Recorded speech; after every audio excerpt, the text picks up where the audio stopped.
Zamannya dulu kan kita kan kayak punya sepupu yang alhamdulillah tuh dia nasibnya lebih baik lah gitu. Jadi om dan tante aku tuh bisnisnya lebih sukses, akhirnya ekonominya lebih kaya lah daripada kita. Terus kita main ke rumahnya, and then somehow aku tuh baru belajar tuh yang namanya oh aku nggak dianggap gitu loh. Just because kita lebih nggak punya. Nggak dia. Mbak, kita tuh bukan orang kaya. Growing up it was tough. Bukan orang miskin yang bener-bener di bawah garis kemiskinan sih enggak. I have to say enggak, middle class. Cuma of course masih banyak langit di atas langit gitu loh. Dan ketemu sama keluarga kita yang lebih berhasil secara finansial, ternyata tuh nggak sepenuhnya pleasant. Karena ada tuh yang aku aja ngomong, mbak, aku mau pinjam Barbie-nya dong dulu Barbie kan. Terus aku kayak diacuhin gitu aja. Dan itu sering, padahal itu keluarga sendiri. Aku belajar ada yang namanya rejection kayak gitu. Aku tuh nanya sama mama kok aku kayak beginiin ya gitu. Emang is it just me atau emang aku sebenarnya nggak boleh ya main sama mereka? Aku bukannya saudara sama mereka. Aku nanya gitu. Dan mama aku cuma bisa bilang gini, Dian kamu inget sekarang mereka bisa gituin kamu. Tapi kalau kamu rajin belajar, kamu disiplin sama diri kamu, lihat 10 tahun dari sekarang. Kamu jadi apa, mereka jadi apa. Kamu akan, kalau kamu mau, kamu bisa jadi orang. Kata dia bilang gitu, mama bilang. Dan pada saat kamu jadi orang, mama pengen lihat mereka jadi orang gak sih dengan ngacuhin orang kayak gitu.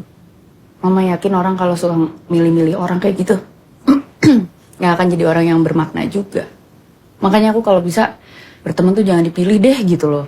At least not based on their status, right? Secara ekonomi deh gitu. Kalau orang emang asik dan emang kreatif dan apalagi buat kerja bareng misalnya bisa kontribusi sesuatu yang bermakna, be friends with them. Apalagi keluarga gitu loh. That's so deep, itu dalam banget. Jadi waktu Dian dapet nasihat itu, what did you wanna be actually? Growing up, you were a girl, young girl, melewati semuanya. Oke, gue akan jadi seseorang. What do I wanna be? Aku pikir tuh perjalanan hidup aku hanyalah untuk membuktikan ke mama, bikin mama bangga bahwa aku akan jadi orang. Buat apa? Biar one day orang-orang yang ngeremehin aku atau ngeremehin mama dari dulu nggak akan bisa melakukan itu lagi. Mama juga di ngeremehin. Oh sering. Yang menarik adalah aku baru belajar gini. Kemarin tuh aku ada buku yang penulisnya tuh Korea. Dia bilang, kamu tuh kalau punya tujuan jangan hanya untuk ngebuktiin diri ke orang lain. Karena nanti hidup lo kalau udah nyampe, lo juga gak akan happy. Gitu, it's a toxic. If you wanna prove yourself you're good, juga jangan buat proof to that person yang pernah ngeremehin lo. Karena nanti kalau udah nyampe suksesnya, lo tetap gak happy karena yang lo cari tuh approval dari orang lain gitu.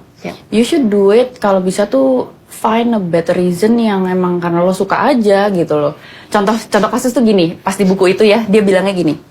Ada orang, I wanna learn, aku mau study so hard, so I can get into an Ivy League, a university. Itu satu orang. Terus ada satu orang lagi, I wanna study so hard, because I want to be able to teach my sister that my family wouldn't be able to get her into the university karena we couldn't afford it. Mewek gak loh? Jadi gue kayak, oh wow, gue jadi pengen nangis sekarang. Cuma maksud gue, that should be the reason in your life. Maksudnya, when you want to prove you're good, lo sukses tuh bukan buat diri lo doang gitu loh. Tapi kalau bisa sih, lo sukses ada manfaatnya buat orang lain juga gitu loh. Lebih dalam ya. Jadi kayak, makanya akhirnya, aku kan waktu itu pernah punya, I had a dream mbak. You know, sepupu-sepupu gue yang kayak ini kan semuanya sekolahan luar negeri, gimana sih mbak gitu loh. Terus I think aku tuh secara gak sadar tuh ngucap gitu loh. Lu lihat ya, one day I will be there and I will get to your place. I will study in the schools that you mentioned yang lo bangga-banggain, yang sebenarnya you can afford just because your parents can afford it to buy your way in. I'm going to prove one day aku bakal menangin beasiswa or at least kerja jadi model. Habis itu aku nabung, habis itu I buy my way into just like your parents bought your way in. Cuma kalau gue mau bayar sendiri nih gitu ya. Terus it never happened mbak, sedihnya. Jadi gue berkarir dari sejak bokap gue meninggal itu umur 13 tahun sampai sekarang gue sebenarnya. Tapi gue berkarir di dunia model kan sebenarnya buat biayain sekolah gue itu kan.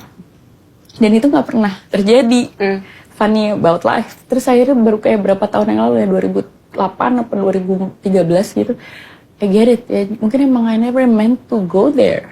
Karena kalau gue kesana, gue gak akan bisa bikin something di sini. Akhirnya gue langsung mikir gini aja deh, Tuhan, ya Allah, gue udah dapetin rezeki banyak banget nih gitu ya. Gue sebenarnya punya uangnya untuk berangkat, tapi itu habis itu gue nikah, gue punya anak, ada aja. Akhirnya, yaudah deh, banyak pasti dian-dian kecil di desa yang impiannya nggak jauh-jauh kok, cuma pengen ke perguruan tinggi negeri. Cuma mereka nggak punya gitu loh duitnya gitu loh. Kenapa nggak aku pakai tabungan aku yang sebenarnya aku save up buat diri aku, ya buat dian-dian kecil itu gitu loh. Akhirnya aku waktu itu buka beasiswa dian. Jadi waktu itu kemampuan aku ya udah deh, aku mau ambil anak asuh 2 atau 3 per tahun, kemampuannya segitu.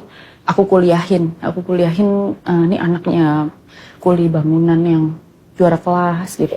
Anaknya ibu-ibu penjual nasi kucing yang intinya cuma punya tekad satu, saya cuma pengen kerja kantoran supaya mama nggak usah jualan nasi kucing lagi tiap malam, karena mamanya nggak pernah ketemu dia apa segala macam kayak gitu. Jadi kayak gitu itu habis itu kayak aku cuma pengen ngantor saya pengen kuliah supaya bisa kerja, bisa nolongin adik saya karena adik saya harus kuliah karena bapak saya udah di penjara, ibu saya juga nggak tahu pergi kemana sama pacar yang mana. Jadi bener-bener cuma dia doang yang ngidupin adiknya. Tuh ada anak-anak kayak gitu.